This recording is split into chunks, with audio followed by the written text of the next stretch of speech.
everybody. Welcome to this week's episode of Late Night Craft Talk. We are live tonight with special guest and a special night, folks. Yes. Hello, everyone. Welcome.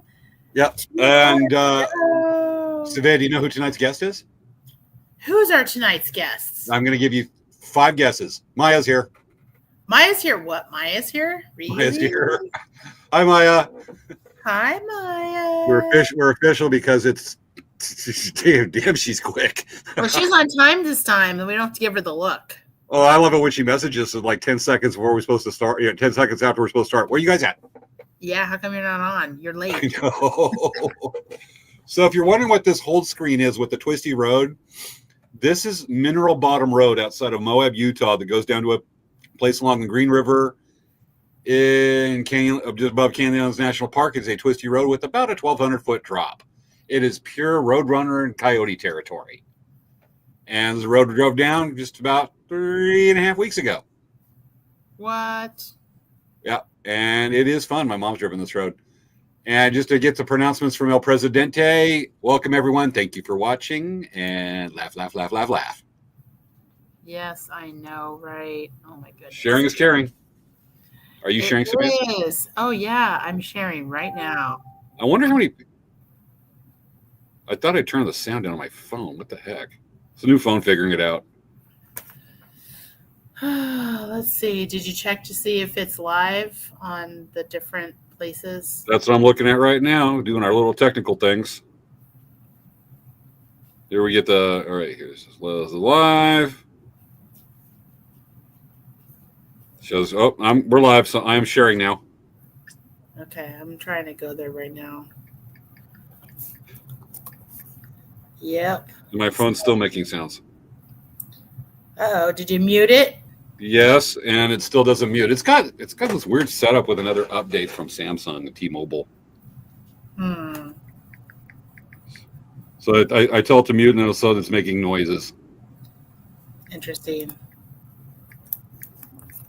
Okay, and shared. Maya says like and share.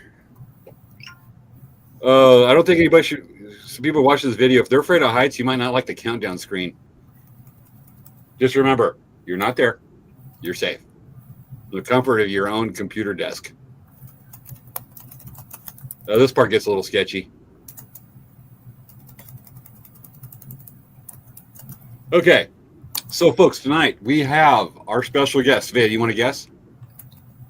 Hold on, I'm writing this. I'm writing a thing right now. Holy cow! Look at our count. Look at our view count.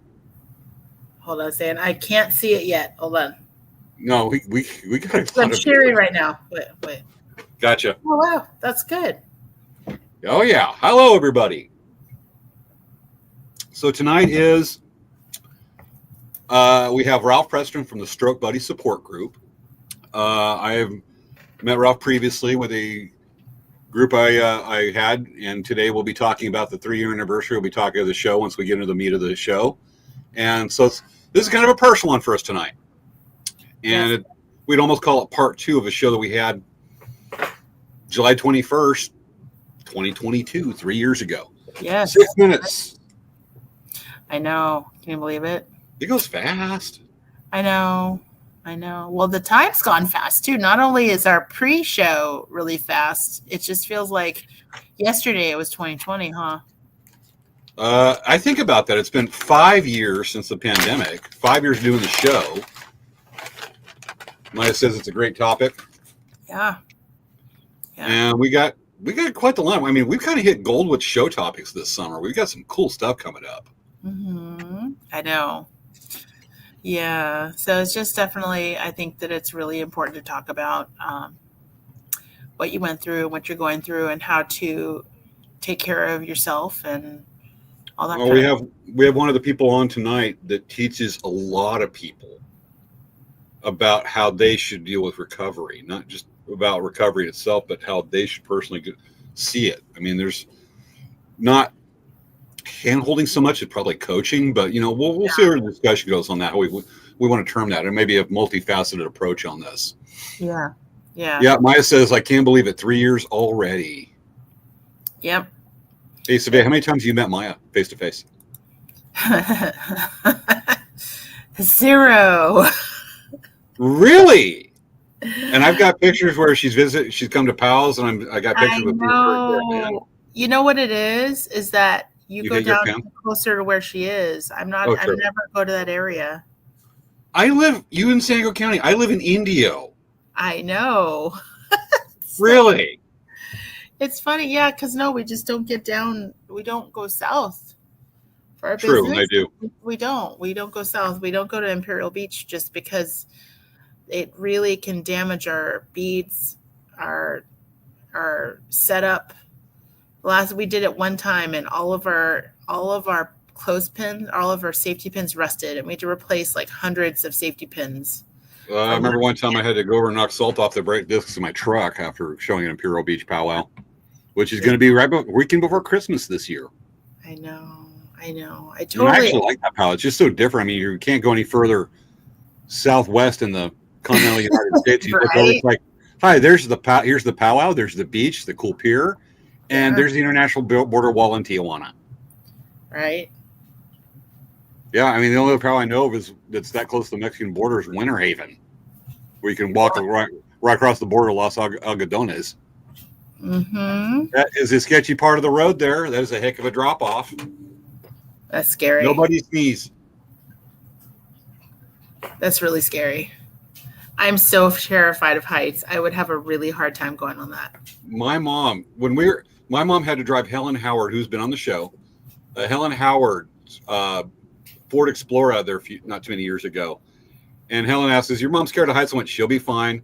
My mom didn't know much about the road. She knows just steep. And then when I finally get back to Moab, she had to leave through the trip to go do family business. But she picks me up over Moab. I went, "How'd you like the road?" She goes, "That was awesome." And she drove up this thing. And my mom is kind of a lead foot. Well, a lot of lead foot. She used to race cars. Yeah. Okay, we have. Is Carol Ann on? I don't know. I haven't seen. Hello, Carol Ann. What is going on with my computer? I can't tell you that, but we've got 2 minutes and 27 seconds to figure it out. I was working on a cold open today. I didn't finish it, so we'll save it for next one. I was trying to do something about translating marine talk. Yeah. So see, Maya's like, I'm trying to get up there to go see you. Yeah, it's just a little bit far. I don't get a chance, like I said, to get that south. Totally. But yeah, no, that road, it's not that bad. If it was narrower, I probably would be freaking out more. It gets narrow in places. You're about to see, I think, Tacoma go up on part of the road so we can go around them. There's some wide parts. I mean, people drive this a fair amount. It gets washed out really quick because, I mean, look, you're in Canyonlands. Well, also, like, that's an all dirt road. Yeah. Oh, there's the Tacoma. You can actually drive in this road. You can actually see where cars have wiped out over the decades. You can see the wreckage down the cliff. It's not in this video particularly. Dang. And here's this guy driving up on the cliff face. Well, yeah, because he has an all-wheel drive vehicle. Rah! And this is a Ford 12 passenger Ford Transit van towing a trailer full of kayaks. Oh my gosh, a Ford Transit? Uh-huh. Scary. With a bunch of people in it, hauling a trailer full of about 10 kayaks. Wow. All right, 53 seconds to go, folks. Yes. All Yeah, right. so Maya, if you ever decide you're going to go to either Dancing Bear or Brooklyn Boys Pizza, you need to let me know so that I can make sure I'm at both or either spaces. Just don't. Wait. Look who's here. I called it. Oh my gosh, Carolyn. Hi, Carolyn. Hey, happy Friday, y'all. Yeah. Oh my goodness. All right, ready for countdown survey? Folks, you ready to count down with us? Getting ready. Getting ready and beginning with, in just a few seconds, what we're going to do to kill 3 seconds, I don't know, but we'll go ahead and just start now at 10. 9. 8. 7. 6. 5. 4. 3. 2. one. Let's start the Showtime. show. It's time for Late Night Craft Talk with hosts Sabea Kamori-Yang and James Hermes. On this week's show, Ralph Preston from the Stroke Buddies Support Group. What do neuroscientists call a scan of the brains of a family that can't get along? A dysfunctional MRI. It's time to start the show.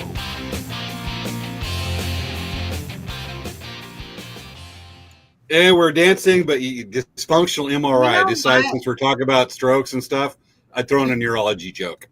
You know what? What wrong one? What? Sorry. I don't know what happened to the banner. It's probably right here. No, that's there we go. One. That one. You had one job and you did it. And whoop. You have to be this called to ride rides, and then there's motion sickness. You did it. I mean, you know, I'm always on this side because my logo's on this side. You're on that side because your logo's on that side. Oh, you just draw quarters, don't you?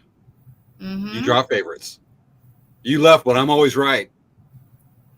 Yeah, I got to turn this way to do the boxing with you. And I mean, seriously, Oh, no wonder it's weird. Cause see how my lettering's backwards? Yeah. I usually go like this. I got to aim this. I got to look this way to go this way with you. Let's see here. And it comes out even opposite on the camera. It's so weird. I don't know how my camera got messed up because it's always like this way. Yeah, and I got to go. I'm looking away from you right now, but I'm looking at you in the video. Cleared for landing. Okay. Let's give the mission statement. Oh, we got a lot to cover tonight. Hello, everyone. Thank you for joining us at Late Night Craft Talk. This is Late Night Craft Talk. We start at 10 p.m. We do our pre-show starting at 9:50, but we start our show at 10 p.m. every Friday night. And generally, we are mostly live. Sometimes we do pre-records, but we always have a show on Friday night. So we actually have been doing this since 2020. And if you like this, follow our Facebook pages, follow our Instagrams, subscribe to our YouTube channels, our Twitch channels, subscribe to our Facebook pages. It's pretty easy. And then also like and share this video with your friends. This is a great show topic. So that is why we do this kind of thing. So, hey, James, what's going on with Elk Rack Traders? Why is there a thing below that says every Friday night green room starts at 9:50 p.m.? Because the green room starts at 9:50 p.m. Okay, that's something you added recently? Is that a whoopsie? Look at the top. Late Night Craft Talk. Is that the old one? You don't see that it says a different name? Late Night Craft Talk. With Sabea Kamori. And when you guys did the show takeover when I was in Montana paddling the Yellowstone that summer. I didn't realize it. No, you let your Freudian slip there show right there. You're rather my mom. No, you just want the girls stick together. No. Remember, we're talking about mom. She might as well be one of the guys. So, hey, James, what's going on with Elk Rack Traders? All right. We had a show last weekend. We were at the Wrightwood Mountaineer Days. Not a lot to show. Admittedly, it wasn't the most well-attended of Mountaineer Days. A lot of people knew that. Still a very fun audience. And I need to do a technical thing right now with the laptop because I got to show this. Okay. Let me do a technical thing. I will give you all something to talk about. Let me give you a discussion topic. Hey, James, I have an idea. Why don't I talk about Dancing Bear while you prepare the technical thing? Because I already finished. Did you want to show that after my thing so you can work on the technical thing because we have a lot. I already finished the technical thing. So look, here it is. Wrightwood goes right by the Pacific Crest Trail. It's in San Angeles National Forest. And you're in, I just thought this was cool. You're in a trail town when you see that out in front of the grocery store, which was like Jensen's Fine Foods or Wrightwood Fine Foods. Nice. Welcome, hikers. use our microwave. And there were PCT hikers out there using the microwave, or section Nice. hikers. Nice. I love that. You get that in Ottawa too. So thought that was the coolest thing. But when we were doing the show, we had our booth was kind of near a stage. It's a little community festival. You have the little community organizations involved, and they're proud. It's a fun little town thing. It's cool. But there was this one group that sang. They were dressed like showgirls from the old West, like you see in pictures like that, or some of these old movies. And one was singing, and let's just say that there's a certain, when you go out and sing, you gotta just own it. If you don't have a voice that's the most in tune, and you go with it. And folks, let's just play the video. There's not a really good introduction I can give for this, but we have this. Go with it. Don't cover your ears. But remember, You're my dead body, so get out while you can. 'Cause you ain't woman enough to take my man. No, you ain't woman enough to take my man. Hey!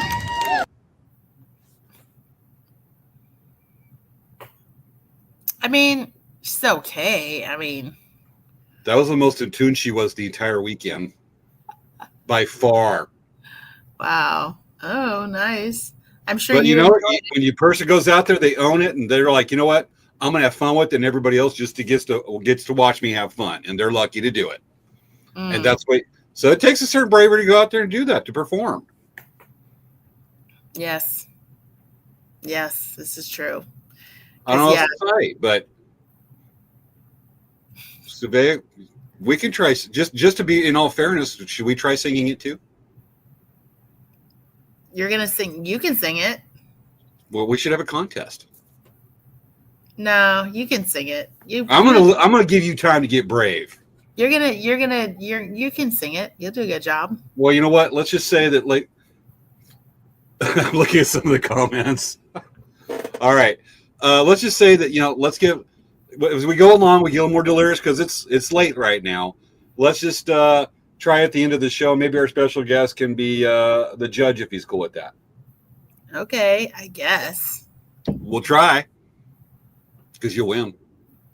You'll totally win. I'm trying to butter you up. You're okay. not succeeding right now.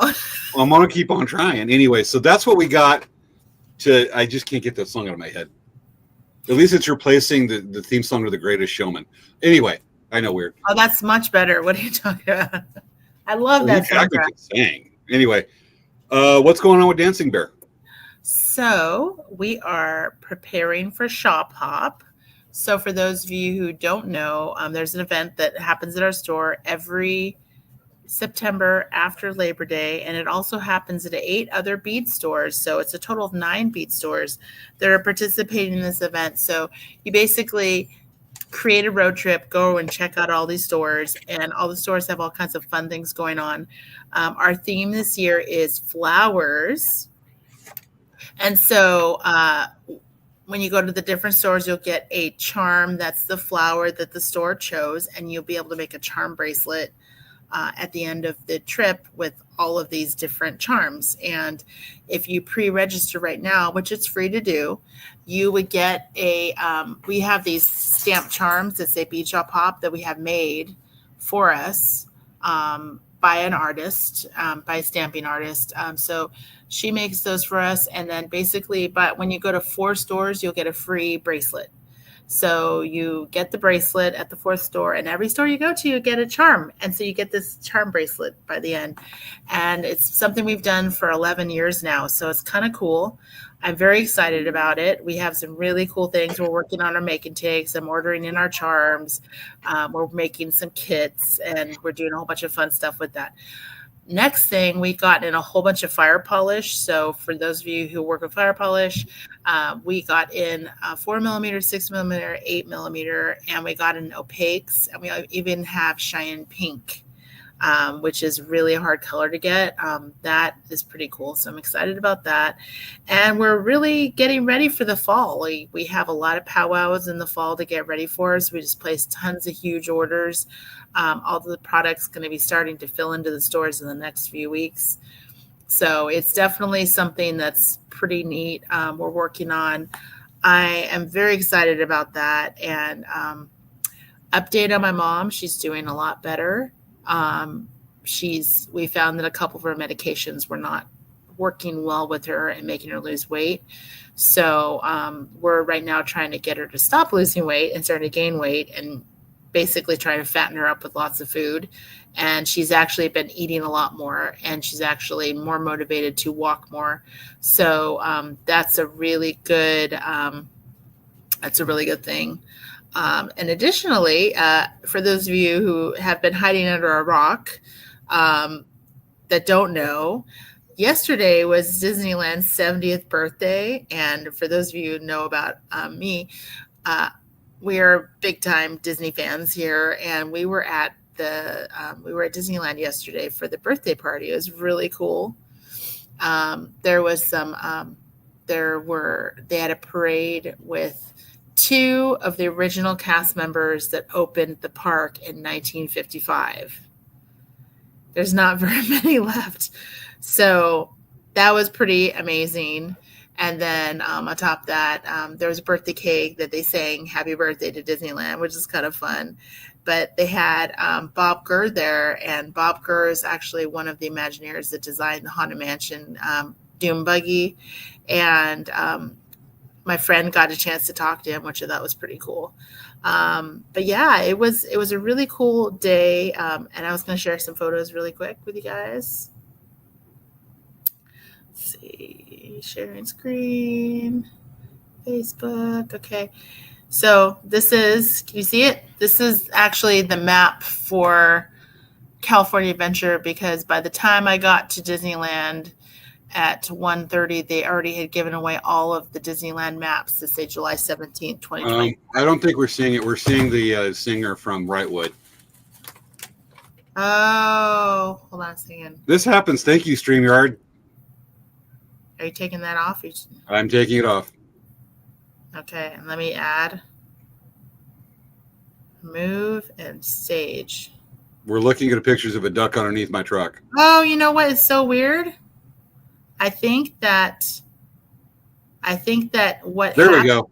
I think what happens is that it keeps it on by when you put it onto the screen. Agreed. So this is what the map looked like for California Adventure. They actually made special maps yesterday for California Adventure and Disneyland that say July 17th, 2025, which is pretty cool. I got a button to wear, and that's the cake. It's like a huge cake. It's not a real cake, but it's a huge cake. I thought that was pretty cool. Okay. And there's my mom looking really cute in front of the castle that says the 70 anniversary thing up there. And then there's us in front of the castle. And then we went on Small World, and I didn't know this, but they actually have, I knew they had a boat that you could drive on, but they actually had, when they drove her on, they actually dropped her down, so she wasn't really, really high, which I thought was really cool. And that's her inside inside Disneyland, inside Small World. So anyway, that is what I wanted to share. Stuff over the weekend. Matter of fact, when you were getting ready to go, when we were on the phone yesterday, and you're getting ready to head over there, Savannah and I are on the phone. We're talking about tonight's show, and I'm driving home from the supermarket, and I started to stop in the middle of the road as I'm pulling up to my house, and I went, "What in the heck is this going? What?" And I maybe by extension some of that Disney magic, but we found something, and we've already kind of let loose the goose a little bit, but when we did all that, this is there we go. I got to get rid of the singing lady from Wrightwood. But anyway, so we did this, and this is what we saw. StreamYard, why are you so difficult tonight? Here, let me try. Okay. This is what we saw. I had an I just unusual added experience. It's still ongoing. I was driving the 4Runner back to the house from the store, and I'm on the phone with a friend, and I went, hold on. And I What stopped the in the heck middle is of the going road. on here? And I went, what in the heck? That has Oh, never happened. yeah. And she goes, what? And I went, I'll tell you in a sec. So I pulled the 4Runner over next to the house, and I walked over to confirm this, and I'm going to show you what I saw. It's just sitting there. Folks, this is amazing. It's nature in action. Let me turn the camera around. There's a duck right there. A wild duck. Next to my truck. There's the duck. Next to my truck. Aww. Just kicking it. Just hanging out. Just start singing Disney tunes. I should have done on Disneyland. Just That chilling. Disney magic. This is nature in action. I could be David Attenborough right now, talking about the duck next to my truck. Just chilling. And I even Better than a I mountain even lion. named it. Or a tiger. I think I'll name it Duck Truck. That's its new name, Duck Truck. For the duck. Now underneath my truck. Yeah, so that's at this stage. Where are you being difficult? Okay, remove from studio. There, okay. Here we go. So yeah, there's a duck underneath my truck right there. I named it Duck Truck, the truck duck. Can you say that 5 times fast? I don't know if No. I could. No. Bring on the anomic aphasia. Okay. So, yeah, that's what happened. It's just like just hung out the whole day. It turns out it had an injured wing around my house because we do have crazy cat lady nearby. It's not the safest place to hang out. But I was just hanging out there the whole day. When I left for Palm Springs to the market, I was still there, and hopefully my neighbor, I still got to talk to him, was able to call Wildlife Sanctuary. But yeah, that's Duck Truck, the truck duck. Yeah, that's cool. Not to be confusing. So that was entertaining. And with that, I think we need to move on to the show subject and see if we can think of and come up with a new name, maybe, because I think it's still like a couple houses down, but it's hanging out. If it didn't get the Animal Life Sanctuary, we'll see it. But Duck Truck, the truck duck. I think you can call her Daisy. Folks, let us know in the comments whether you like truck duck or truck duck, the duck truck, the truck duck.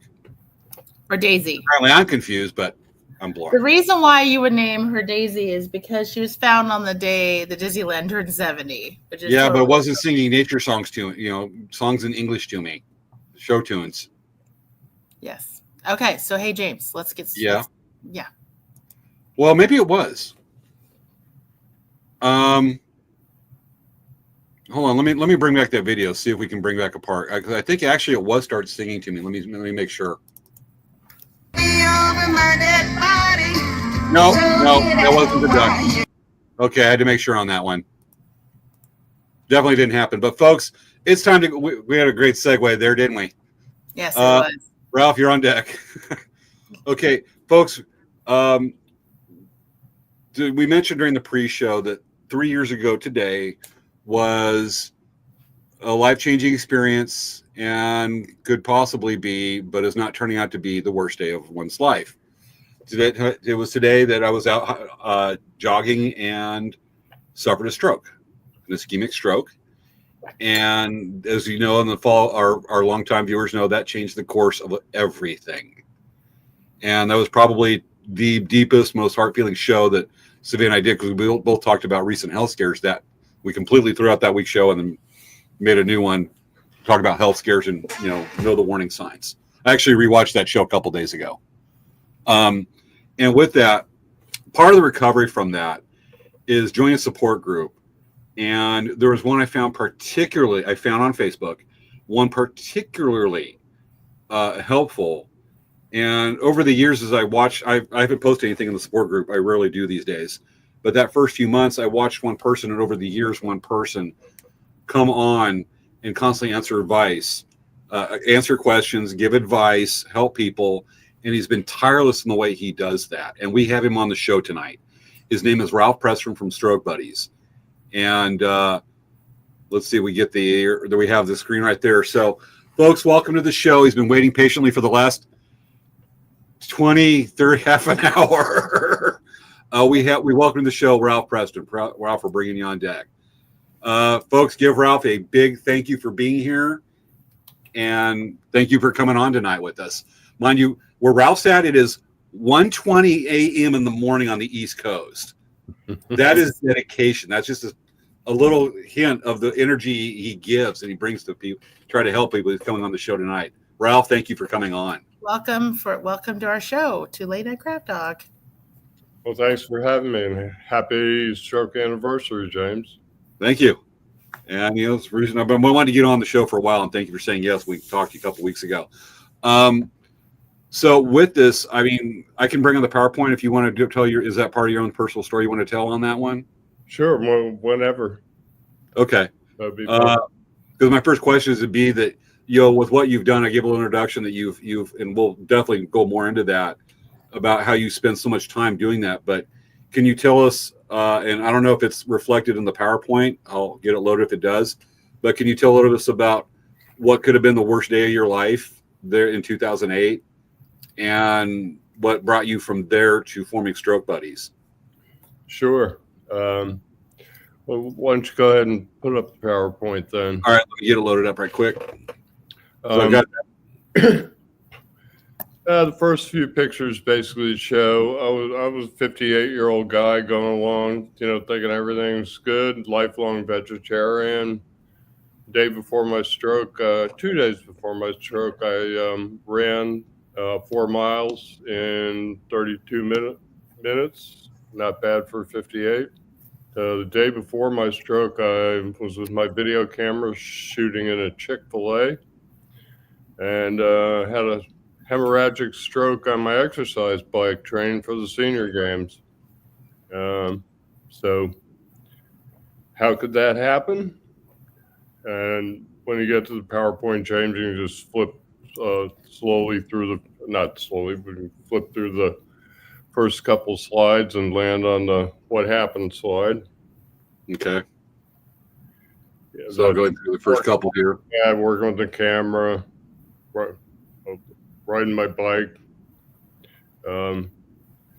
So how could a healthy 58-year-old have a stroke? Well, I had high blood pressure, and being like an old hippie boy and Mr. Natural, I thought, well, I'll lose some weight and get control of my blood pressure and everything will be good. And I lost some weight and I brought my blood pressure down and I had a stroke anyway. So I profess to people these days, be really careful about your blood pressure. And if you have issues with it, deal with it. So that's a picture of me not looking too good on about day 8 after my stroke. I was pretty lucky to go ahead and flip it, James. I was pretty lucky to come to some level of acceptance pretty quick. There are no do-overs in life, A lot of people have a real hard time. James knows a lot about this with, having a stroke, acceptance, moving on. But it's not golf. You don't get to pull out another ball and drop it and take a mulligan. So you have to deal with the cards that were dealt to. Next. The other thing I didn't do is, if there was anybody to blame, it was probably me. And but I didn't blame anybody, and I didn't blame God or anything. I just said, here we are, sitting in a wheelchair in a hospital, make the best out of it. Day before my stroke, I saw this quote on a friend of mine's refrigerator. And when I was in the hospital, I asked her to make a copy and mail it to me. I kept it in my wheelchair along with a picture of my 5-year-old granddaughter. And if I got discouraged, I'd pull them out and read them and look at them. This quote is basically, we'll flip to the next one. I'm not going to read the whole thing to you. I'm sure our audience read a lot of it already. Yeah. The basic crux of the biscuit here is the line says, I'm convinced that life is 10% what happens to me and 90% how I react to it. And so it is with you. We're in charge of our attitude. So I was really blessed to be able to get to that point quickly, because there are a lot of stroke survivors who live for a long time but without getting much acceptance. Go ahead next, James. And right before I walked out, I was waiting for Kathy. That's Kathy there walking me out. Nobody walked out of there much. I asked them about it, and they didn't really want me to. They tried to discourage me and told me Kathy'd have to walk out. And of course, I went, oh, great, because she's the reason I'm going to walk out. And I saw their eyes all roll. Hey, I was waiting for her to pick me up at the nurse's station, and I blurted out to a nurse who I'd never seen before and haven't seen since, something that was just going through my head. I'm going to be the best new me that I can be. So next.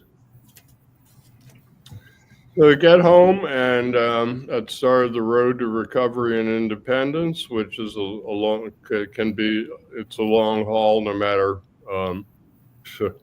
what you got going on with you in terms of the stroke. I started doing physical therapy the day after I got home at like 5 o'clock one day. They put you in the car. When you get in the car, you drive away, you lose all your resources. You got nobody to ask anything to. I get home and I go, who am I going to ask anything to? Anyway, I started the next day doing 8, 10, 12 hours a day of rehab. Every hour on the hour I'd walk. Go ahead and flip. I did it everywhere. We went on a trip to the beach. I took my dowel with me. I'm working on my arm there. Next. I walked, that's in the Greenway in Franklin, North Carolina. I walked every day. I walked every other hour on the hour. I'd get up at 7, and by 8, I'd be dressed. It was kind of slow in the beginning. I'd walk 1 hour, and then I'd work on my hand. I'd walk the next hour and work on my shoulder. I'd walk the next hour, work on my hand again. Did that all day long, every day for 15 months. And I was real lucky because I got my hand back early. That's if those of you who don't know much about stroke, a lot of people end up with a hand like that they can't open. And so I worked real hard to get where I'm at. Next. My 5-year-old daughter was visiting, granddaughter, I mean. And pardon me, the slide just got somehow auto advanced. Okay, good. And she showed me how she could put back her ponytail on that trip. She learned how to put it back. I still couldn't put mine back. I made a joke. So when I give this motivational speech, I make a joke about I was learning how to be 5 again. It took me about 4 months until I could put my ponytail back. Next. But while she was there, I tied my shoes for the first time. James knows a little bit about this because, you go, oh, tie your shoes for the first time, big deal. But when you can't do a lot of things that you're used to doing and you return to some of them, like being able to tie your shoes, that's why I call it the road to independence, because nobody likes being dependent on other people, to tie their shoes and put their hair back and things like that. You feel like you're a burden. So that was a big day, and stroke survivors often celebrate the things that they're able to do again for the first time. So Indeed. Go ahead next. More walking on the beach this time.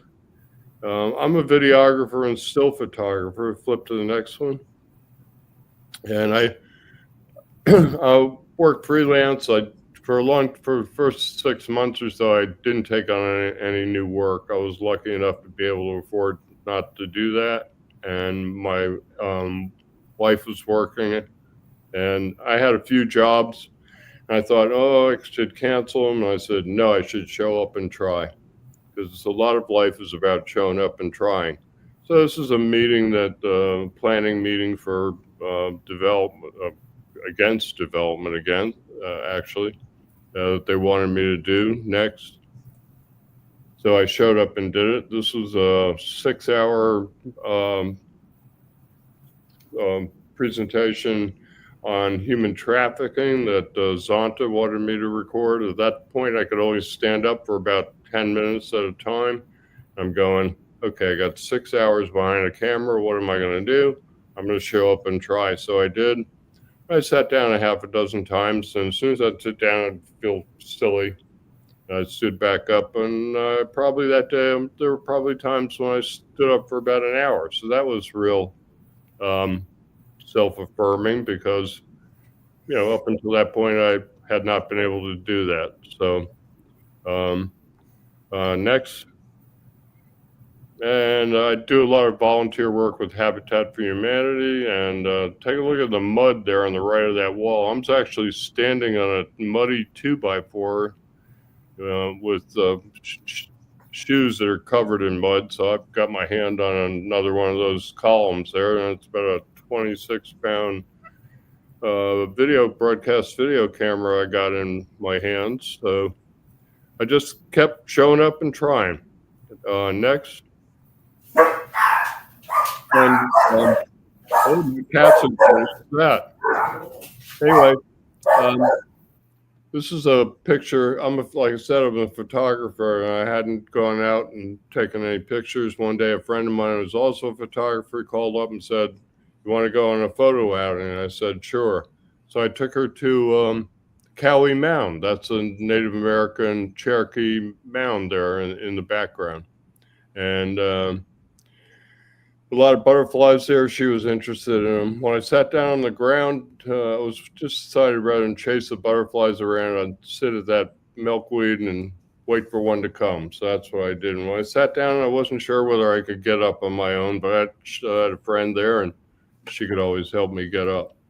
So this is a really important picture to me because it's one of my butterfly landscapes. I invented this concept of taking a landscape picture with a butterfly in it, actually to get in the calendar that I was doing with the local land trust because they wouldn't publish any pictures of butterflies or flowers. And I said, I'll be darned if that's going to happen. Anyway, I took this picture and I looked at it in the viewfinder, and I told James this earlier. I've never experienced anything like it before or since. I felt this warm wave pass through me. And I just had this overwhelming sensation that everything would be okay. Because I looked at that and I said, as much as I love photography and who I used to be, looking at this and knowing that I can take pictures still made me feel like connected to who I used to be. So next. And did all kinds of crazy things. That's about 3 miles out, 5,500 feet, 1,500 feet of elevation, walked out from the parking lot. It used to take me 50 minutes. About 4 or 5 months in, I did it in about an hour. I wasn't going for speed, but I happened to look at my watch.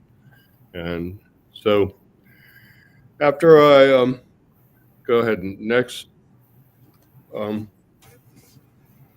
I have friends who told me that I was talking about helping people. I was in the rehab hospital. I don't know who I was going to help because I was in a wheelchair and I didn't know anything much about stroke. I knew I had one. I actually walked into the hospital. I knew what had happened to me, but I didn't know much about stroke. And so early on, I started, I had this idea being a video person, I had this idea that everybody should get a series of DVDs on the way out of the hospital. So started working on that. And so $1 million project, I got it down to like $300,000. I talked to hospital systems. Oh, wait a minute. And I had a lot of trouble getting it going. So I came up with a plan B.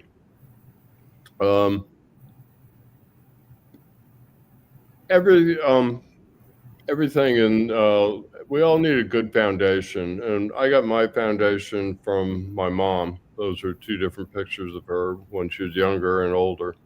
And she had a big heart and she gave me my big heart. And so that's why I'm empathetic, I suppose. And another thing she did that I think is important was she led by example. She never sat us down, taught us anything. She taught us by being, and so that's important to me.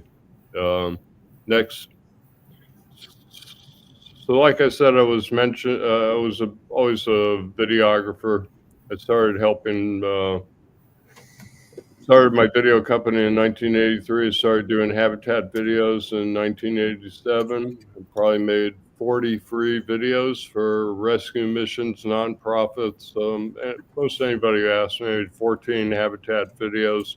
These weren't little like cell phone 1 minute live things. They were $10,000 videos. So next.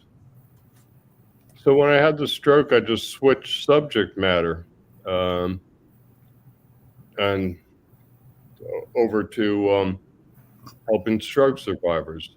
Actually, on the left there, I'm shooting a video with a guy named Jimmy Wayne, who's a advocate for kids who age out of foster homes. He aged out of a foster home and had a lot of trouble adapting, and now he helps others. I was doing that for Terra Hall Home for Boys, a nonprofit. That's me with my video camera and tripod. So I switched subject matter. So it wasn't really a stretch. Next. Yeah, this is where I was saying I was talking about helping other people. I don't know what I was going to do since I was sitting in a wheelchair. Next. So I got out, and like I mentioned a minute ago, all the resources that I had in the rehab hospital, they're all gone. They send 800,000, somebody has a stroke every 40 seconds in the US. While we do this show, 90 people are going to have a stroke. Think about that. But they send us all home to reinvent the wheel for ourselves. This seems crazy. This seems just crazy to me. So I said, well, I got a video camera. I've always, communicated messages. I'll just make this series of DVDs. And so I started trying to shop that idea. As I did a false start a minute ago, it was, $1 million project. I was going to talk to neurologists, PTs, OTs. I was going to show therapy. I wanted to be able to do exercises on my TV. I wanted to bring that to people. I wanted to talk about attitude. I wanted to have a section for caregivers. And nobody could basically do it. This is a quote from me in 2009. We need better information and resources for those in stroke recovery so they don't feel so lost and abandoned. So that's kind of been my mission, to kind of bring those resources and educate people. And there are a lot of stroke survivors out there. Next. In fact, there are 7.6 million stroke survivors. Some estimates say 8 million. I use always conservative figures. That way I can be safe. So I got to thinking about this. I'm a guy that, 40 years ago, I said McDonald's had 100 billion hamburgers. And I calculated that if you put them on a football field, they'd be as tall as the Empire State Building. And I went, whoa, that put it in perspective. So I always put big numbers in perspective. So I started thinking, well, what does 7,600,000 stroke survivors look like? What if we lined up single file? How far would that go? And I stood here and I said, I got 2-foot tiles, and I stood on one and I said, yeah, if somebody was in the middle of the one in front of me, I wouldn't want them any closer than that. So I used 2 feet apart, and the line would stretch from New York to San Francisco, take 43 hours to drive by at 60 miles an hour and 5 hours to fly over us in a jet. But the most important message here, and one of the things that we preach and in terms of building community together in the stroke survivor community, is alone we're separate voices, and together we have power. So I'm trying to organize a community that's large enough that we can have an impact back on the healthcare systems and the stuff that we're not getting. In the meantime, we've kind of got a motto: if they don't give it to us, we'll figure it out for ourselves. So next. So in that whole thing, I started doing things because I noticed that the more not outrageous, but the more challenging things that I did, the more the hospitals and more everybody wanted to talk to me about my idea. So I managed to get back on my bike at 10 months. No small task, and I rode the next year. I was training for the senior games when I had my stroke. The picture in the top middle is me a year later competing in the senior games. I lived in a really small town, so I won 3 gold medals.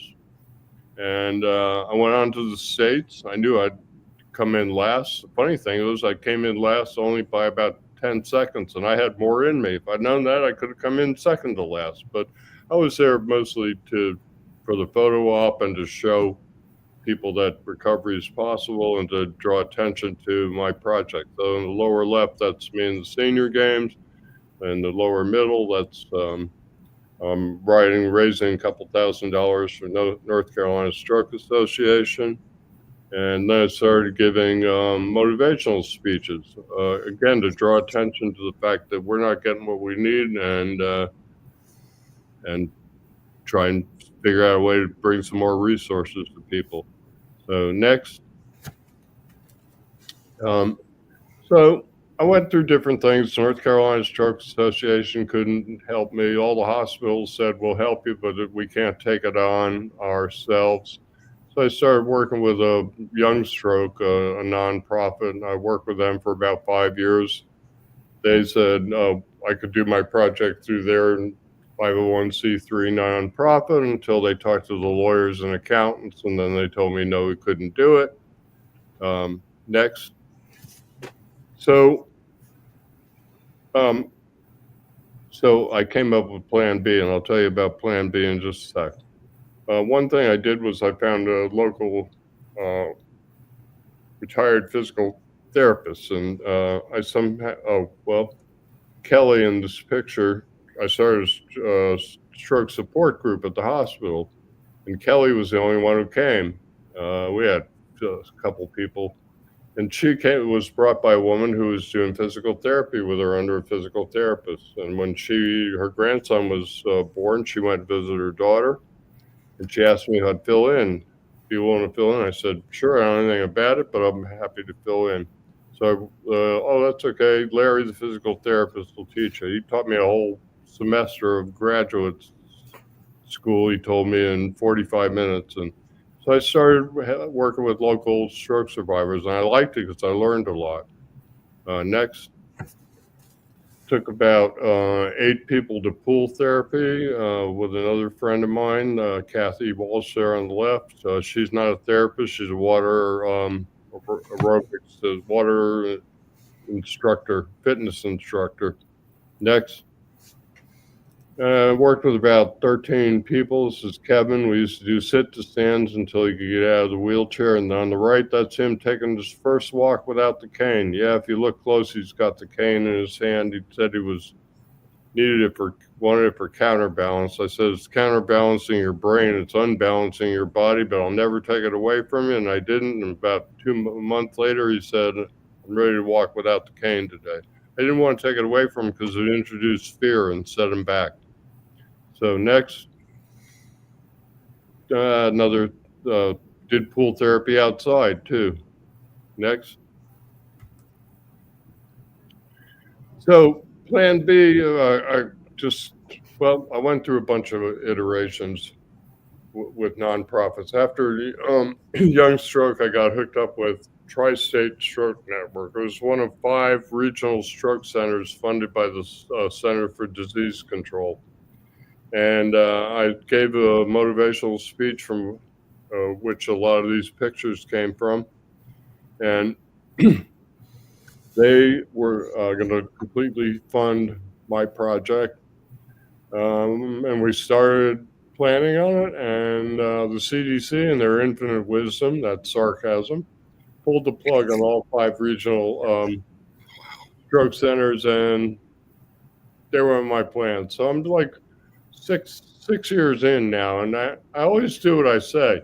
I'm starting to feel really bad that I haven't done what I said I'm going to do, make a difference with my video camera. Yeah, I'm helping local people. I'm learning a lot, doing all kinds of things. But I own a camera. I own an edit system. I never was on video in my video company. I hated being on camera. I said, okay, you know how to use the camera, you know how to edit. You have to turn the camera at yourself and start a YouTube channel. Doing videos on things that you're teaching the local stroke survivors. So that's what I did. And right around the same time, I got involved on Facebook, joined a couple of support groups, started helping running one of them, and I started Stroke Buddies in 2017. I put 25 people in the group, 5 left on day one. It took about a year and a half to get to 100, and then it got to 1,000 about 4 or 5 months later. Suddenly took off. Now they're 9,500. Got young stroke support groups, got 18,500. There are about 45,000 people in all the groups. I use 30,000 because some people are members of multiple groups, and that number also includes people who've dropped out over the years. But pretty good size group. Next. Yeah, down at the bottom there, you can see that's hitting 1,000 members. Took only 6 months to go from 100 to 1,000. I guess I finally got into Facebook's algorithm. Next. So I started making videos on the things that I did to get better, and started a YouTube channel and posted them there and shared them in the groups. Next. This is, what is this one? Well, it's all kinds of different things. Walking better. No, they're all walking better, aren't they? I've got about 30 videos on walking better in a playlist. Next. I also got 12 or 13 in a thing about hand. Things that people want to do is they want to get out of the wheelchair and walk, and they want to start using their hand again. So I started with those things. Next. We flipped through that one. I should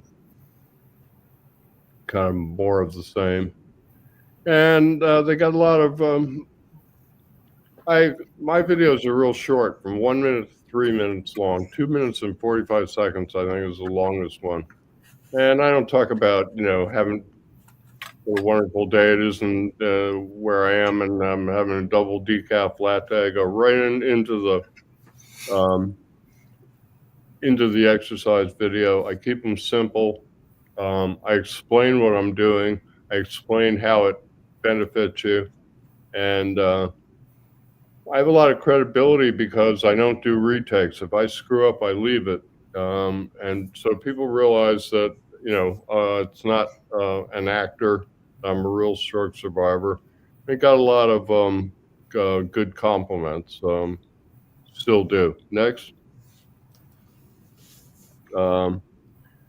So did that for, let's see, we've been doing Zooms for about half the time, about 4 years or so.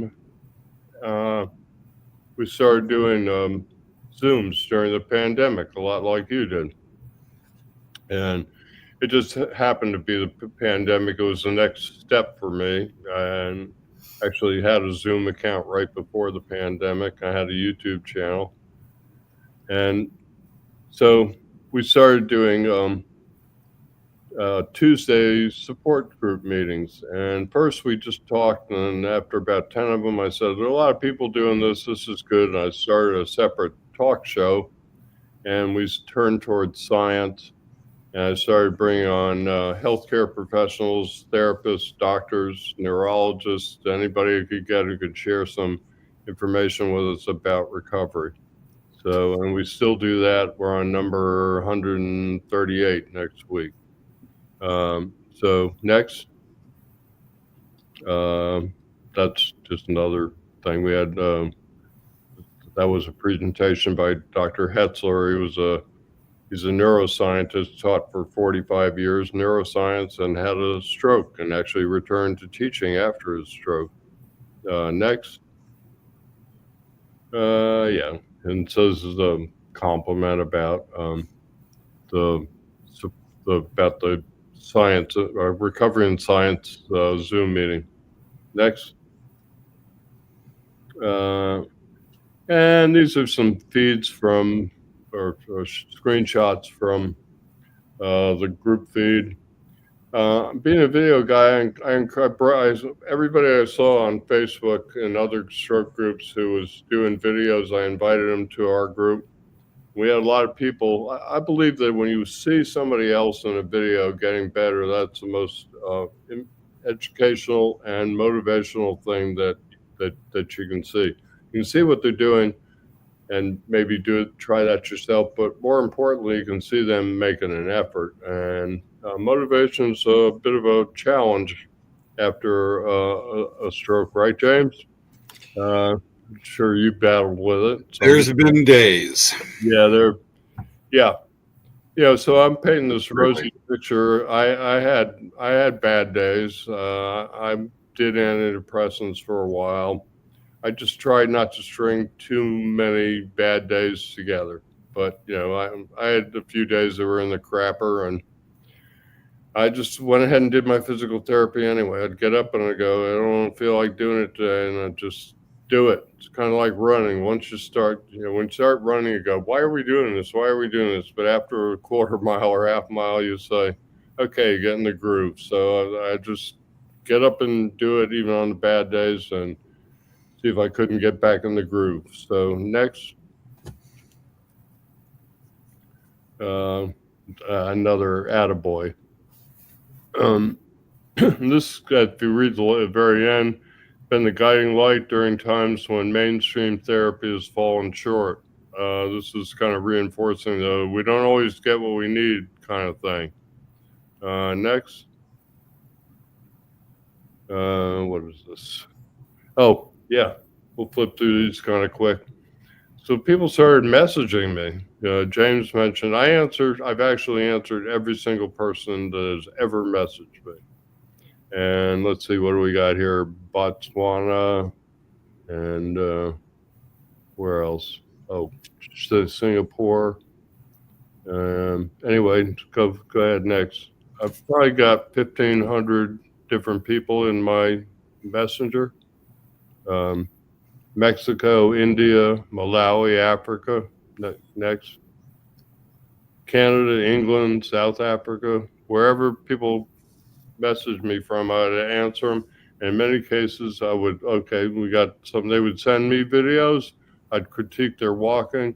I would send them my exercise videos, look at what they're doing, say, maybe you do this. No, I'm not a physical therapist, but I learned a lot from one, and I never recommend anything that would hurt anybody. All the exercises I do are kind of standard things. A couple of them I kind of invented add-ons too, but they're mostly things that physical therapists give you, so you can't get in too much trouble doing them.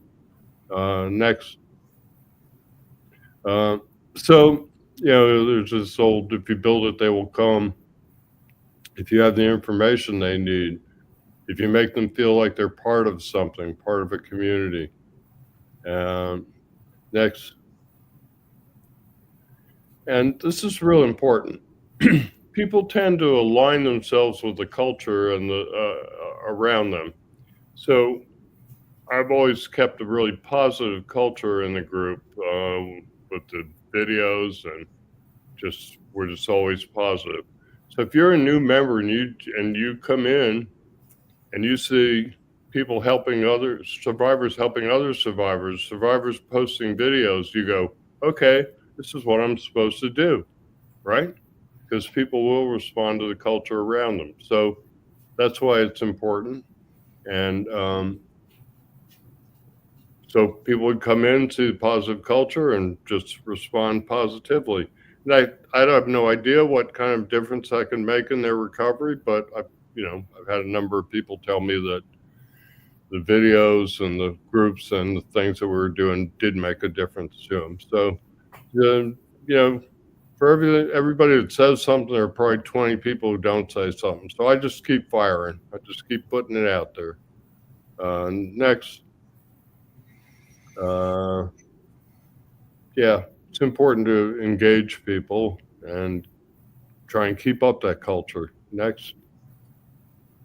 And I'm a big believer in videos and graphics with a post, something that'll get their attention. So that's what we do. Next. This is just a graphic. This is something that somebody drew for me with left side neglect. So if you're going to do a post on left side neglect and how to deal with it, why not use a picture that actually demonstrates it? The person that drew that, unfortunately, she passed away about 2 months ago. But when she looked at that, she told me that the butterfly wings were equal. And she did it for me because she liked butterflies too. Anyway, next. And so, this is something where we're dealing with issues, and I would just always use a picture or something to grab somebody's attention. People who can't get to acceptance always think that, if you accept it, you're giving up. Well, nobody who has a stroke is going exactly back to the day before they had their stroke. That's why it's important to embrace the new you. People hate that term, but there's not really any other way to put it. So this is a post where we're trying to deal with an issue like that. So next. And I do things, whimsical things. This is a famous Yogi Berra quote about baseball, and I just substitute stroke recovery for baseball. Anyway, next. This is another one. I think it's important to involve people, so we ask for feedback. We try and keep people engaged. Also, it's important to know what you're doing well, what you're not doing well, what people want to see, because it's not about me. The work is not about me. It's about helping people. So I try and keep my focus on helping people. Next. We're almost to the end, James. Oh, you're killing it, dude. I haven't interrupted or asked any questions because you're doing amazing. This is amazing. Put it that way. Anyway, where are we going to go from here? I'm hoping I'd like to get Stroke Buddies to 100,000 people, or the community to 100,000 people, and then 1 million. Because remember that graphic about together we have power. If we get a big enough community together, they're going to have to listen to us, won't they? So that's kind of my goal. We did form a nonprofit, and so we want to continue to build that. We had a website, but we just launched a new, pretty good one, I think, website.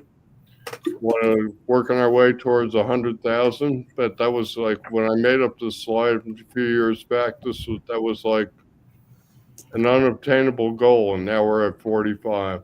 So we want to be able to share content outside of Stroke Buddies. We want to fund research. There are things that we invent that are not part of the mainstream recovery process, and in order to get them in there, you'll have to prove it. So, and there are also things that are not funded, studies that aren't funded on research on things that would benefit us. So I'd love to get to being able to fund research. One of my dreams would be to have a neurologist, a physical therapist, a occupational therapist, speech therapist, and a psychologist or psychiatrist on retainer.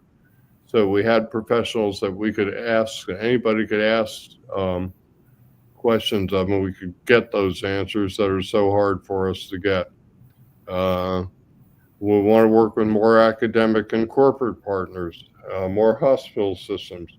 I'm a big believer in education. I think if we want to change the whole therapy paradigm, then it's important to go work all the way back to teaching hospitals. So there are several of us in the community that work with the hospitals that they had their stroke in, or that took care of them after their stroke, and the therapists to kind of train them about like what it's like from our side, because they read the book, and the book doesn't give you anything about what it's like to have a stroke, and you can't really know unless you've had one. But we can share that experience, and it gives them some kind of real life stuff. So those are all goals. Of course, it all takes money, so we're in the process of that. I'd love to have an ambassador program that followed people from the hospital right on through, set up stuff. I got a lot of ideas. They're big ideas. Some of them are impossible, but you know what? You get nothing to what you don't try for. You aim for the stars, you land on the clouds with these things. Yeah. So next. So we formed a 501c3, and like I mentioned, we want to have more partners because it's going to take money. We got to get grants and work with foundations, and if we want to fund research and education and outreach. Go ahead. Next. So I've done a little bit of this. I did a 5-part series with a hospital system. This is the most watched long form video that we have. It's got 2,500 views.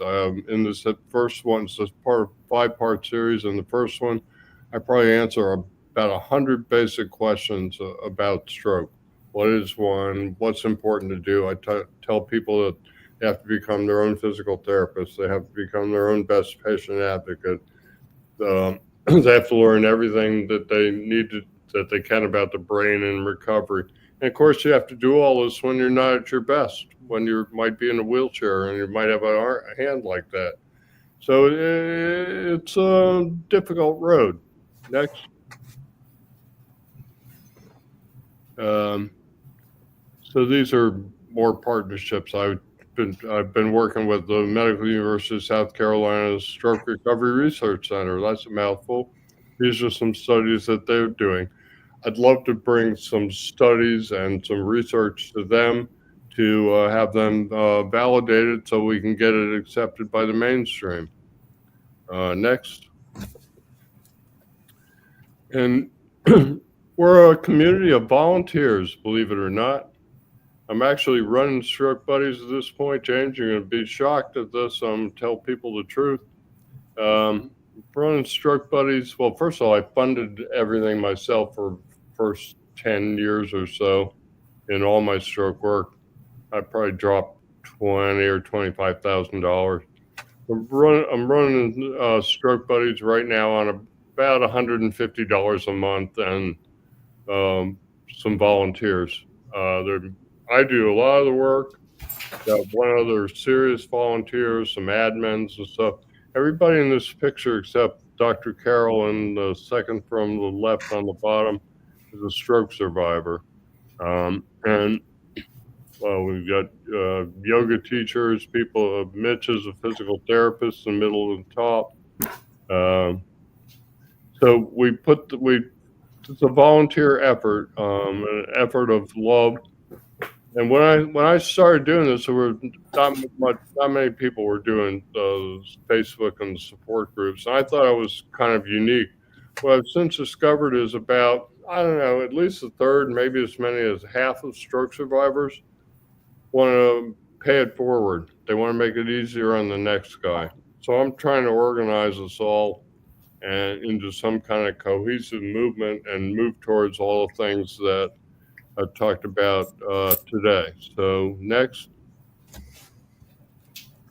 Because mainly I feel like we're not getting listened to. We're not getting what we need. We don't get input into the whole therapy thing. So I'm trying to get us a seat at the table. So, and that's it from my slide presentation. I'm happy to take questions from to you, James, or anybody in your audience. I can talk about this. I can talk about this till 1 o'clock tomorrow. Well, as it is, I actually just contacted Savannah to make sure that we talked about going into overtime. And sometimes we do this if we're on a roll right now, and we're actually 5 minutes over right now. So obviously we're going to overtime, but we're not going to do much on this. We try not to, but I think what we can do is we can relay any questions we have. I've got a couple of my own, but any questions from the audience will relay that. We'll go ahead. Savannah, you cool going 10 more minutes? Yeah, Yeah. I'm fine. Oh, I thought you were asking me. Actually, We try to keep it to a form. So we'll just check and see how people are replying, if there's any questions. Yeah. And then James, I know I kind of had my ideas what we're going to do for the interview, but when you sent me the PowerPoint and I went through it and went, oh no, this is everything right there. This is all questions answered right there. Well, The answer that you had in there, you've covered. I'm happy to answer yours or any from the audience. So shoot. Well, some of the therapies on there like that, like the VR therapy that was in the one picture with the lady in the middle picture I'm looking at now. That's one of those things that can be I don't know how much it's utilized generally, but I did that a lot, most with the sensory, because you got to hit it early. And I would purposely, I've got it sitting right down here. I bought a MetaQuest 2, and I would purposely I would put myself in the middle of like Lollapalooza or EDM, a big concert with the lights going, purposely to make myself get sick, to start getting, is stimulating the brain. Yeah, I still use it for some speech therapy. I still do speech therapy with it. You had trouble with being overwhelmed and crowds and things like that. Lights, flashing lights, too much noise. These are all these things. Sensory overload. These are problems. And it's interesting because I figured a lot of this out myself, like you did, because basically what you figured out is something I figured out. I very much believe that whatever you can't do, that's what you need to fight against. How did I deal with fatigue? I basically refused to take a nap. I never took a nap actually I got shingles earlier this year, and I took the first nap that I'd taken in 17 since my stroke. I just pushed through it. So what you were doing was exposing yourself in a way to push through it. When you have a stroke, other parts of your brain take over for the parts that were damaged. So you have to retrain things. And that's exactly what I was after. It was my mission to do that. Right. While still within that certain time frame of the initial stroke right there. Folks, if you didn't know, a lot of it with the stroke recovery is, granted, recovery is not linear, but happens over years. But most recovery to be able to get physically and mentally back happens the first 6 months, mainly the first 3 after a stroke. And that's when the brain starts rewiring itself more than you've got what's called the neuroplasticity, which is what the name implies, to rewire that brain that Ralph's talking about for recovery. And that was one of those things I was just jumping on to be able to get that and minimize its effects. I jumped on it too with 10 hours a day from the day I got home. And you're right about that period of 6 months or so. It's not like it shuts off at one time. You have more closer to the insult. It's called spontaneous recovery. Neuroplasticity does last a lifetime. I have a friend who got her hand back at 5 years after therapists failed to do it. She got involved in functional therapy, which is basically doing whatever you can. She got her hand back doing housework, washing dishes, vacuuming, and everything. I did all that too. I'm a big believer in functional therapy. This is really like a 3-hour presentation. Or we're gonna keep it shortish. I got one more question for him. We're gonna get some. We got a few audience questions, and then we'll. Sure, go ahead. So when you're doing this, just one question for you is, folks, one of the things after a stroke that some people can last weeks, months, or others decades is what's called neurofatigue. And one of the things I had after the stroke is that think I could, if I was presented a problem that was moderate in difficulty or scope, say managing people, it's not a big deal. But afterward, I would just be exhausted mentally just dealing with that. And that had continued mainly the first 3 months after the stroke. And Ralph, when you were actually going out and you were filming, and I'm looking at the video or the picture you showed, when you were actually having to stand like 10 hours or having to go video this stuff, I know even then you said it was only a matter of just a few months after your stroke. And I know you still had limited use of the hand. You probably had that side of, well, I think you were right. Left side affected? Yes. So you had obviously left side weakness. How bad was the neuro fatigue you had while trying to do that? And how did you power through that? Well, to me, there's like kind of a couple kinds of neuro fatigue. Type that you're talking about, I call it running out of brain. There's a scientific term for it. When you're overloaded cognitively, and you find the way I thought it was the way you thought sensory overload, which was to just take it on, just keep pushing yourself more and more, and you can build it up. But there's another type of neuro fatigue that plagues people. It's kind of like chronic spasticity and nerve pain and a few things. There are people that, even if you've had a stroke, it's impossible. Everybody's stroke is different. You can't put yourself in anybody else's shoes because it's a bad idea to compare strokes. You have no idea what they're going through, even if you've had one. And you also have no idea about their ability or inability to deal with it. But there's also like, a fatigue where people just can't get motivated. But the type you're talking about is, I call it running out of brain. The technical term is dealing with cognitive overload.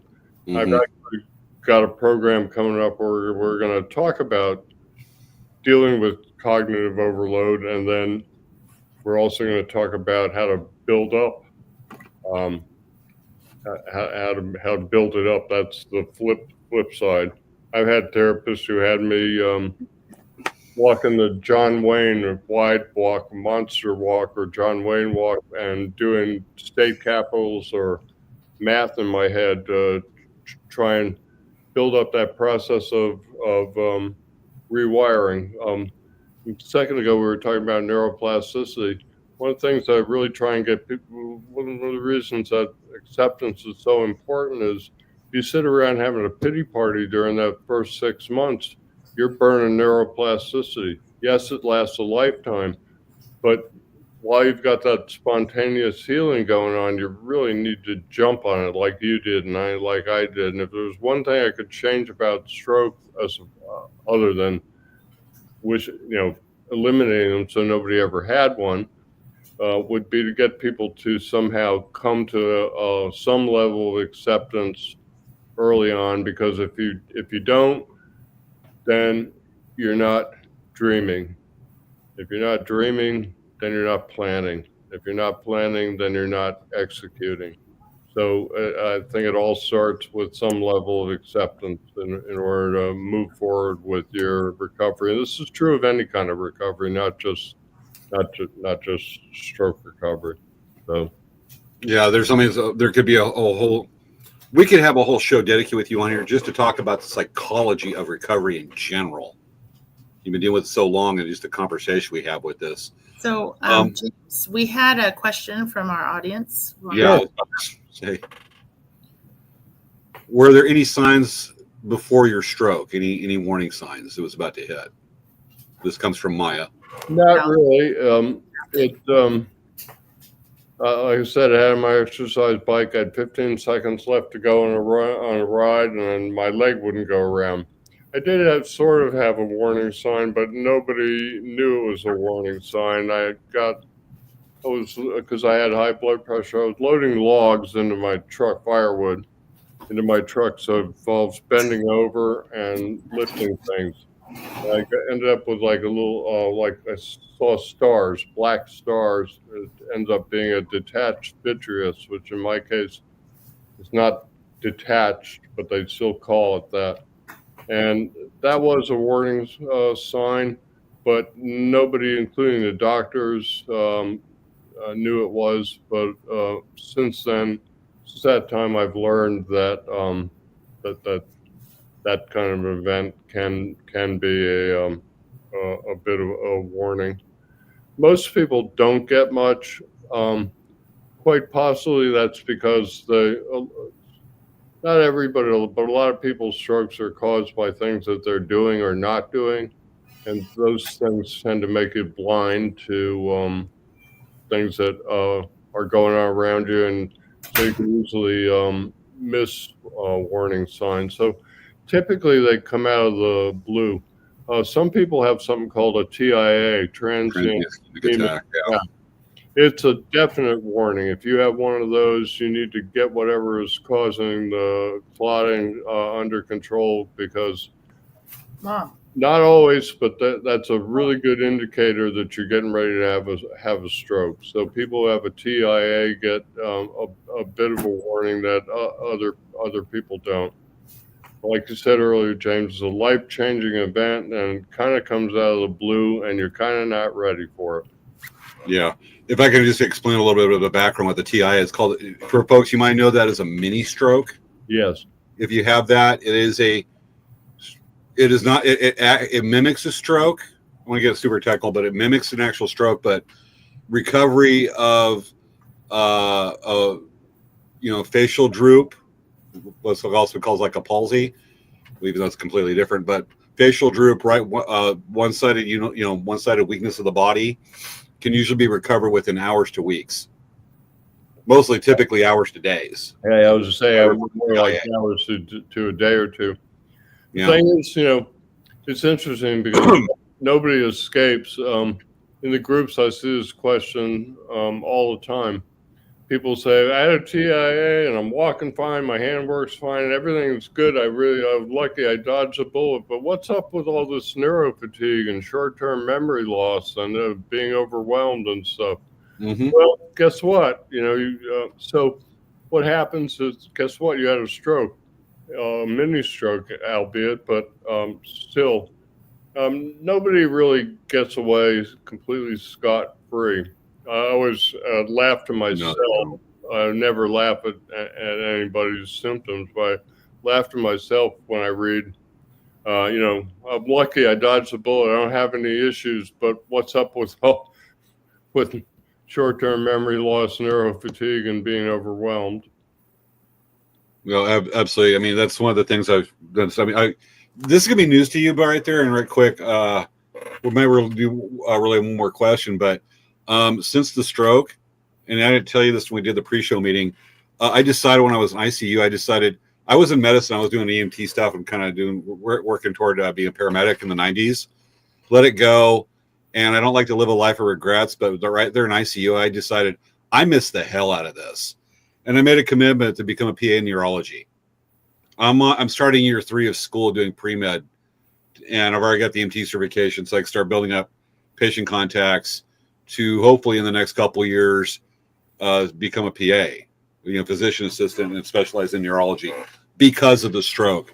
I'm going to be when I get done with PA school, I'm going to be knocking on your door for as a volunteer in that capacity. Wow. See, like I said earlier, a lot of people become paid forward, like you're talking about.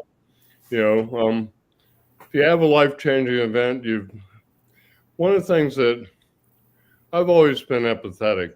Like I said, my mom gave me my big heart. But I'll tell you, stroke, one of the positive things, one of the things that I noticed about my stroke made me even more empathetic. Slows you down to the point where you'll take a look around, and all of a sudden, if you look around, all of a sudden you see that there are more people struggling with recoveries and with things that they're dealing with in their life that you weren't really as much aware of before you had a life change. Oh, absolutely. And before your life slowed down enough that you took a look around and saw what was actually happening to people. Even the empathy that happens, is not just extended to stroke victims, what they do with the mental fatigue and whatnot, but even to because I mean the root causes and a progression is the same, but there's a parallel in symptoms. Say somebody with that's got a sense that most of us are going to develop some kind of sensory to lights, sounds, whatnot. Most are there's a lot on the support group that state that they have aversion to loud sounds, but it creates an empathy of what a small child who says is maybe autistic that's on the spectrum when they become overwhelmed. We have a taste of that. We just happen to have some life experience to be able to deal with that. But we get, and I've actually had conversations with parents that say, I don't know what my child's going through. I went, I can help you there. And what it is to have it where I just described, when things happen as just too much. They say too much light, too much this. What's the trigger? I went, it's just too much. And then I'll start breaking it out and make a lot of allusions to what they're going through so they can get it, because it's kind of beating around the bush a little bit, I guess. But to know what the overwhelming is to do that. People with say that have panic attacks or problems that, PTSD, the neurological symptoms that come from that, or the psychological symptoms, other areas that parallel that progress that some stroke victims, even like the depression, because I've never met a stroke victim that didn't all of a sudden, and that may not have a history, but all of a sudden, boom, they're dealing with depression. And it's neurological. It's not so much psychological. It's part of the other. I mean, I'll say it. I've had 4 distinct experiences with depression that I've never had before. And that is freaky. It is just like it's just weighing on you, coming from the outward in. And I'm sure you had that. Every stroke patient can have it as part of recovery, but we can identify with that as long as we have that self-awareness. And that's the big thing, the self-awareness to know what is happening. Yeah, I did have that, and it's really hard to describe depression, but I had days where on a bad day I'd wake up and just everything seemed wrong. You'd get pissed off at the water glass, just the coffee maker, whatever. Just everything seems wrong, and nothing's going right, and that's difficult to overcome. That's why I tried not to string multiple days, bad days.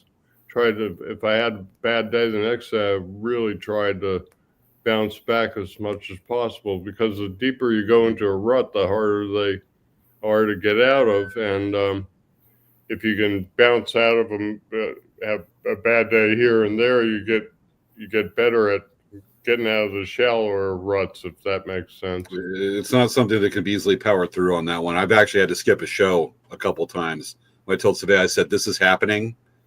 I can't host this week. And find a way out of that pit on there. But it's just the host of things, there's somebody that can mitigate that, find ways to mitigate, deal with it, can make that so empathetic to other people that still have, some form of parallel psychological symptoms or TBIs in general.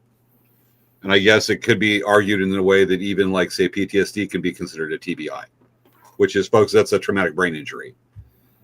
Hell of a thing. I think we're not. One thing I wanted to say, yes, was I talk to a lot of people who have aphasia. It affects about 1/3 of all stroke survivors. Our audience knows about aphasia with me. That's happened. I need to tell you that I would never have known that you had aphasia, that you were dealing with it, if when I met you and we were talking in the pre-call. It's not consistent, it's intermittent. You've done a great job of beating your head against aphasia and being overwhelmed and all the things that you had to take on. And of all the people I know, I know a few people have recovered to your level, but a lot of people recover, but they never talk as fast as they used to. And I didn't know you before. Maybe you talked even faster, but you don't seem to have any trouble keeping up a good constant speed. I think if you met people and you didn't tell them that you had a stroke or aphasia, they probably wouldn't be able to tell. Thank you. We've had issues. We had a few months into it, after it happened, we actually had a guest that was on the show that we didn't tell ahead of time, and there's been incidences as little as a couple months ago where we've got a signal with Savea. She recognizes what happens. She takes lead. I may have to step away from a minute. Our audience, our really dedicated audience, recognizes it right off the bat. But we had a guest that actually, we explained what happened because I just couldn't get words out. He goes, "I thought you were drunk. That's what's going on." I went, "Yep." So we kind of tell it to the audience, but it's amazing how understanding they can be with that. We've got a great audience with this stuff. But as far as the aphasia, it's a lot of practice, like anything else. It's a muscle, and you have to retrain the brain. And that's what was so much going on, was just retraining the thought process to go with this. And I'm just a natural talker anyways. When you're educating your audience about stroke, which is a good thing. Oh, we've talked about it quite a bit on the show. Well, and the other thing is, see, so many people are embarrassed, and it's funny because stroke survivors typically are more embarrassed about what happened to them than, say, cancer survivors or heart attack survivors or something. There's no shame, and it's a medical condition. And I applaud you for just taking it on, taking the bull by the horns. Thank you. And we've been very public with it. There was one time where a couple weeks after the stroke, I was having my first significant bout with Broca's aphasia. And I did a Facebook Live, and I said, "This is what it looks like." And I'm just like this. And I went, I can't word it. And I couldn't describe, like, say, if I want to say train, I would say choo choo. And like I said, it's intermittent, but I had it. And this was a 25-minute video. And I did it live because I said, if something significant happened, I want people to see this and see what it's like. And not just a short video. I'm recording myself as it freaking happens. And we're pretty damned open about this to know what it's like. And as much as Maya, and thank you very much, Maya, for your comment. Our audience has seen the symptoms unfold during the show, which I've told you about. Comment. And you got to we put ourselves out there on this one to make it pretty much make it where people understand it. Right. Maya's amazing. Yeah. We have another troll. I know. So that happens every week. So we're way into overtime. Yeah. Now. So one of the things I want to tell you, Ralph, because I didn't want to interrupt your conversation. So this is an interesting segue. So our next episode, we're going to be talking about monarch butterflies. And really? I just found this. I'm a part of several monarch caterpillar groups and, taking care of monarch butterflies. And there's an event starting next Friday on July 25th called Join the Monarch Blitz. And it's literally an event that's like nationwide. And they're asking everyone to monitor the different things they're seeing around the country with monarch butterflies and the caterpillars, which is really interesting. And I just kind of stumbled into it because I have plumerias. That's like my thing. I love plumerias. But I had these worms eating my plumeria leaves. And I'm like, what the heck's going on? And I took my camera and I looked at them up close. I'm like, holy moly, these are baby monarch. They're baby monarch caterpillars. And so I'm like, okay, I need to go get milkweed so then they won't eat my plumerias. And then I had more because all of the plants have monarch eggs on them. So I ended up getting more and more. It's kind of like if you plant it, they will come. I raise I grow milkweed, and I have an enclosure, and I pull the caterpillars in and feed them because what I noticed was they were getting real big, about ready to pupate, and they would disappear. Birds and lizards will eat them. I mean, it's part of the whole food chain, but there are other moth caterpillars and things out there that aren't under the pressure. Monarchs mostly will only eat milkweed, and the amount of native milkweed in North America is 10% of what it used to be. And guess what? The amount of monarch butterflies is about 10% of what it used to Yeah. be. Yes, So- and then also only 1 out of 100 survive. So in the wild. So even if anyone helps with trying to protect them and try to help them become butterflies, that's huge because like I've had, well, I mean, anyway, this is stuff we're going to go into next week about monarch butterflies and their enemies. I mean, and flies and all kinds of, it's crazy. Parasite flies. Yeah, it's terrible. But yeah, it's going to be a really interesting show next week. So maybe you should watch. You might enjoy. All right. Well, I've discovered butterflies through my photography. I like taking macro pictures. I was taking pictures of flowers. I started taking pictures of bees and then butterflies. And I take pictures. I'm a nature photographer and conservation photographer, working with land trusts and stuff. And whenever I take a picture of something I don't know, part of the whole process for me is learning. Oh, yeah. See, it's a female. So it's kind of a cool. This is actually like one of my first plumeria blooms, and it's my first time I ever had seen monarch butterflies Right. on my plants ever. And this is years ago. This was Okay, in Maria, 22. the 1 in 100 survival rate is from egg to mature butterflies. It's not like 99% of the butterflies die after they're butterflies. Correct. So that, Correct. I wouldn't use the word misleading about, because it is about 1 in 100, but that's not all of the eggs. Well, most of the eggs hatch, but there are a lot of predators. I'm in South Carolina, so we got lizards and birds and things that'll eat them. So Yep. I have lots of lizards and I have lots of birds here. So yeah. Right. And I had some that were getting ready. They're about the size where they're going to go into their chrysalis or pupate. I don't know all the lingo yet, but they would just disappear. And I was like, get an enclosure and bring them in the enclosure and then feed them milkweed every day. Yep. You never, if anybody out there wants to do this, you don't give them any water. They get all the water they need from the leaves, and they're likely to drown in the water. So don't put any water in there, and change it out every day. And well, the coolest thing is they form a J and then spin the chrysalis. Yeah. And a week or 10 days later, you wake up one morning and you got butterflies instead of chrysalises.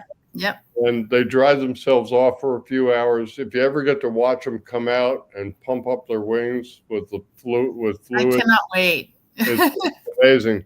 And it's also really cool to reach in, get them on your finger, And let lift them them out go. of the enclosure, and watch them fly off into the universe, and Yes. know that you helped that process. Yeah, actually, I had 3 that were about that point, and they all died because they all had been bitten by tachinid flies. So, which is really sad. They all, Right. they were right at that size, and they started to hang, and they made their J, and then straight down. It turned black. Yep. So, That's only maybe 1 in 10 or 1 in 50. 1 in 50. okay. Well, I have 3. I'm 3 and 0. So, yeah. So hopefully, do more, and you'll get better ratios. oh, I got a whole bunch that are like, I have a whole bunch. I have maybe like 30 plus in one of my enclosures, and I've been keeping it closed and putting in a whole plant and watering the plant like every other day. And they're super hungry and have been going crazy in there. So, Oh, yeah. They can munch away. yes. So that's going to be our episode next week. It's going to be really awesome. And thank you so much, Ralph, for coming on. I don't know if you saw the welcome messages as we were coming in. We had a lot of people that were saying, we had lots of welcoming messages. Let's see here. Let's scroll here just so you can see I them. appreciate you having me and spreading the word about stroke. Yeah, so we had like Wendy saying welcome. Thank you for coming on. Caroline. Everybody out there, you don't want to have a stroke. Oh, yeah. I don't see how it would be fun for anyone. No, manage your blood pressure. Mhm. If you manage your cholesterol, type 2 diabetes is a big problem. Well, if you have health issues, take them serious, especially if they can lead to stroke, take it seriously. Or I used to say in that motivational speech I give, I used to say, oh, I'm guys think they're bulletproof. Everybody to some degree thinks that things happen to other people. And I would take the mic and I would go, now I am one of those other people. Yeah. So be careful. My mom's watching this show. Apparently. All right. Cool. Yes. Well, I appreciate you having me. Thank you so much for coming on. It's been a very informative. It was really interesting to hear everything. Yeah, our artist is digging into this because this is the longest we've ever gone into overtime in a few years. Yeah. At least a couple of years. Yes. So, because usually we're cutting off at like 11:05 or 11:10, but we're going. This is almost a callback to our first couple of years. We go like 2 hours on a show, but we've been a long time since we've been 36 minutes over and overtime. Yeah. And just because it's just you're sharing some great information. It's just we could go, as you talked earlier, we go another couple hours and not run out of subjects. Oh yeah, no problem. But so if you need to ask Ralph any questions, you can go on his Facebook group, Stroke Buddies, and ask questions. And you can even DM him. He said he will reply. Yep. So the anyway, nonprofits also strokebuddies.org. The YouTube channel is Stroke Buddies. Just can you get the link really quick? Yeah, let me go. Okay, folks, I'm going to just quickly get on to YouTube, and I'm going to post the link to Stroke Buddies. So then, actually, what will happen is it will go on. Wendy's saying amazing information, Ralph. I pointed the camera at myself and I said, "This is going to take a while." It was 8 years ago, and I have 420, 425. If you go to the channel, say 440 videos, but I've got a couple of environmental things and a couple of music things. That's really good that you created that, because when you were talking about how you wanted to do these DVDs, and I was thinking, I wonder if he has a YouTube channel, because this is like the best way to get his work out. No.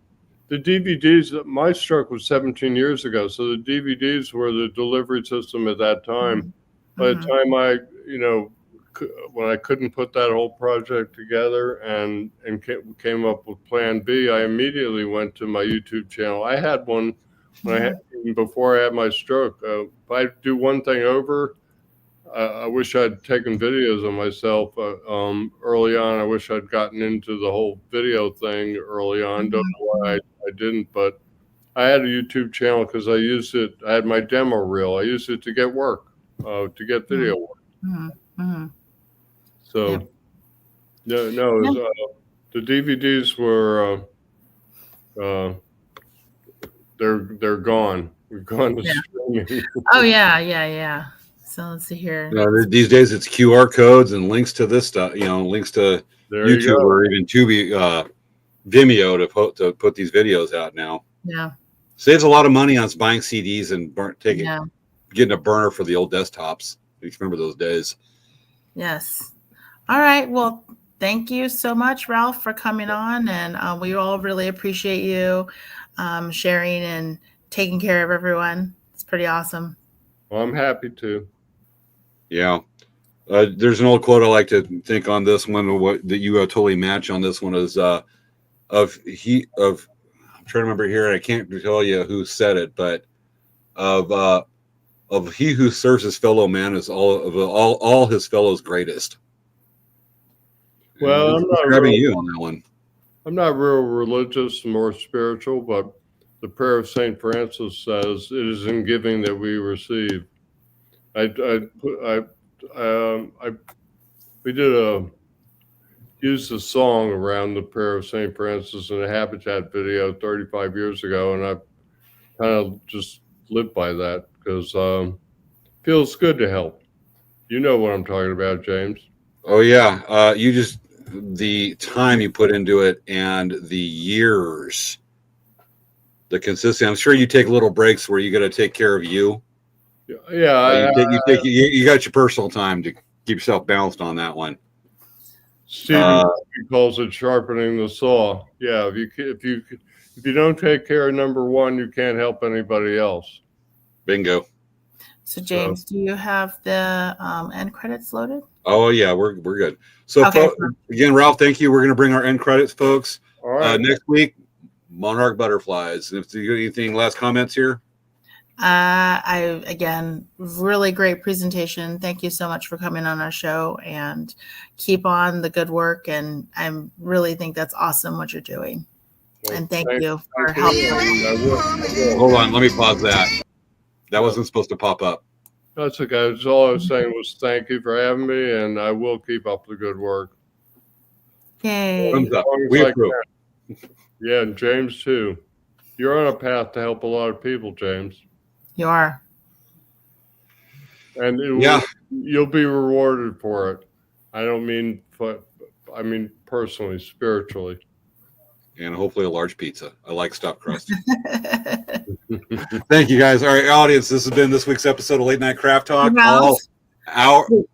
We like to dance. So if you feel motivated to dance during our song, feel free. We go crazy. Yeah, I'll get up and dance. Yeah, just remember to do it after the woman up, because we already gave that part away, though. But just make sure you're not woman up to take my man. Okay. Folks, it's been this week's episode of Late Night Craft Talk. Thank you so much for watching, Ralph. Amazing experience, amazing man. We'll be back next week, folks. We'll talk about Monarch Butterflies. Now we can start this thing. No, you ain't woman enough. Take my hand. No 80s breakdancing.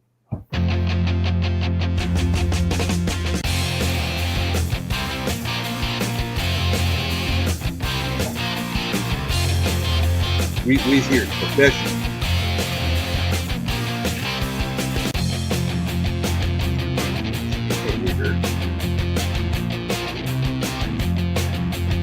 This is one of the Easter eggs we talked about. Oh, ain't he cute? No! We love Jar Jar Pickles. Take him off. He's terrible. That's something from Jar Jar Binks. We have Jar Jar Pickles, and Boo, so boo, literally boo. seriously hates this thing. Boo, boo, boo, boo. Good night, Boo, boo, boo. folks. Good night, everyone.